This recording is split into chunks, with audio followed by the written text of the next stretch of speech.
തെക്കൻ ഗാസ നഗരമായ ഖാൻ യൂനിസിലേക്ക് മടങ്ങിയെത്തുകയാണ് പലായനം ചെയ്ത പലസ്തീൻകാർ.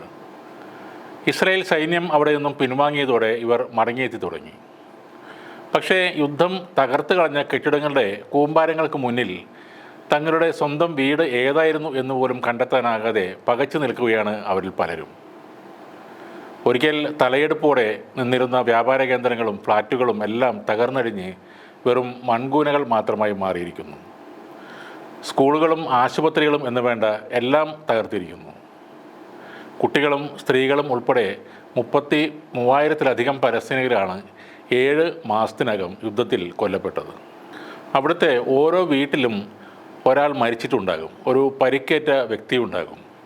ഞങ്ങൾ അനുഭവിച്ച നാശത്തിൻ്റെയും കഷ്ടപ്പാടുകളുടെയും വ്യാപ്തി വിവരിക്കാനാകില്ല. ചോര കണ്ട് ഞങ്ങൾ കരഞ്ഞുപോയി. ഇസ്രായേൽ ആക്രമണം ആരംഭിച്ച് 6 മാസത്തിന് ശേഷം ഖാൻ യൂനിസിലേക്ക് തിരികെ വന്ന കാൻഡി പറയുന്നത് ഇങ്ങനെയാണ്. എല്ലാ ഗാസക്കാർക്കും പറയാനുള്ളതും ഇതേ കഥ തന്നെയാണ്. ഗാസയിലെ നരഹത്യകൾ തുടങ്ങിയിട്ട് 6 മാസം തികയുന്ന ഞായറാഴ്ചയായിരുന്നു ഇസ്രായേൽ സൈന്യം തെക്കൻ ഗാസയിൽ നിന്ന് തങ്ങളുടെ 98-ാം ഡിവിഷൻ സൈന്യത്തെ പിൻവലിച്ചത്. ഗാസ മുനമ്പിൻ്റെ തെക്കും വടക്കും വേർതിരിക്കുന്നതിന് വേണ്ടി ഗാസക്കുള്ളിൽ നിലവിൽ 2 ഇസ്രായേൽ ബ്രിഗേഡുകളാണ് ഇനിയുള്ളത്. തിങ്കളാഴ്ച ഖാൻ യൂനിസിൽ നിന്ന് പുറത്തിറക്കിയ ഒരു വീഡിയോയിൽ തകർന്ന കെട്ടിടങ്ങളും ഹിബ്രു ചുമരെഴുത്തുകൾ കൊണ്ട് വികൃതമാക്കിയ കുറേ മതിലുകളും കാണാവുന്നതാണ്. സൈന്യത്തെ പിൻവലിച്ചതിന് പിന്നാലെ അയൽപ്രദേശങ്ങളിൽ കുടിയേറിയ ആളുകളെ ഖാൻ യൂനിസിലേക്ക് തിരികെ പ്രവേശിക്കാൻ അനുവദിക്കുകയായിരുന്നു.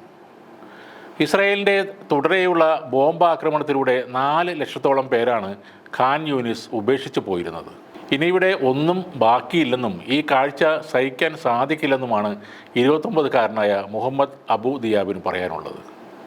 ടെൻറ്റ് കെട്ടിയാണെങ്കിലും തൻ്റെ വീടിൻ്റെ അവശിഷ്ടങ്ങൾക്കരികിൽ താമസിക്കുമെന്നാണ് അബു ദിയാബ് പറയുന്നത്. ഇവിടെയുള്ളതെല്ലാം ഇപ്പോൾ പാഴ്വസ്തുക്കളാണ്. മൃഗങ്ങൾക്ക് പോലും ഇവിടെ ഇനി ജീവിക്കാൻ സാധിക്കില്ല. അപ്പോൾ മനുഷ്യർക്ക് എങ്ങനെ താമസിക്കാൻ സാധിക്കുമെന്നാണ് അഹമ്മദ് അബു അൽ ഷെയ്ന് ലോകത്തോട് ചോദിക്കാനുള്ളത്. ഭൂകമ്പം സംഭവിച്ചതുപോലെയാണ്. വീടുകൾ താമസയോഗ്യമല്ല, പള്ളികൾ പ്രാർത്ഥനായോഗ്യമല്ല, റോഡുകളും അടിസ്ഥാന സൗകര്യങ്ങളും വൈദ്യുതി അടക്കം പൂർണ്ണമായി തകർന്നിരിക്കുകയാണ്. ഗാസക്കാരനായ റാഷദ് ഖാമിസ് ബജാറാണ് ഈ പറയുന്നത്. കോണിപ്പടികൾ തകർന്നതിനാൽ തൻ്റെ അപ്പാർട്ട്മെൻറ്റിലേക്ക് കയറാൻ സാധിച്ചില്ലെന്നും തൻ്റെ സഹോദരൻ അവിടെ വലിഞ്ഞു കയറി കുട്ടികളുടെ വസ്ത്രങ്ങൾ പുറത്തെടുത്ത് നൽകുകയുമായിരുന്നാണ് നൂർ അമീഷക്ക് പറയാനുള്ളത്. എന്നാൽ ഇപ്പോഴത്തെ സൈനിക പിന്മാറ്റം യുദ്ധത്തിൻ്റെ അവസാനം അല്ലെന്നാണ് മുതിർന്ന ഇസ്രായേൽ സൈനിക ഉദ്യോഗസ്ഥർ പറയുന്നത്.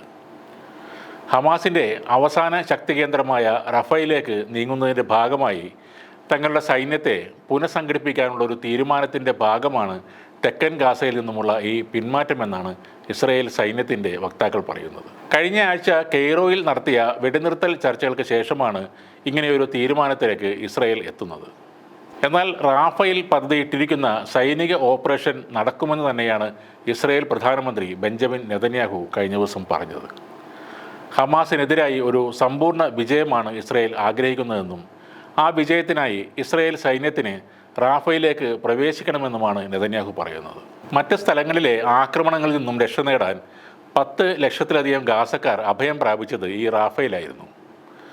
ഇസ്രായേൽ വ്യോമാക്രമണത്തിൻ്റെ ഭാഗമായി റാഫയും ഭാഗികമായി തകർന്ന സ്ഥിതിയിലാണ്. അവിടേക്കാണ് വീണ്ടും സൈന്യത്തിന് പ്രവേശിക്കണം എന്ന് ചോരക്കൊതി മൂത്ത നെതന്യാഹു പറയുന്നത്. എന്നാൽ സാധാരണക്കാരെ സംരക്ഷിക്കാൻ പദ്ധതി ഇടാതെ റാഫയിലെ വലിയ അളവിലുള്ള ആക്രമണത്തെ പിന്തുണയ്ക്കില്ലെന്നാണ് അമേരിക്ക ശക്തമായി പറയുന്നത്. ആഘോഷങ്ങൾ ഇല്ലെങ്കിലും ഗാസക്കാർക്കും പെരുന്നാളാണ്. ഏത് നിമിഷവും ബോംബർ വിമാനങ്ങൾ എത്തുമെന്ന ഭീതിയിലും ഇസ്രായേൽ ടാങ്കറുകൾ ഇരച്ചു കയറുമെന്ന പേടിയിലും അവർ പ്രാർത്ഥനകൾ കൊണ്ട് പെരുന്നാൾ ആഘോഷിക്കുകയാണ്.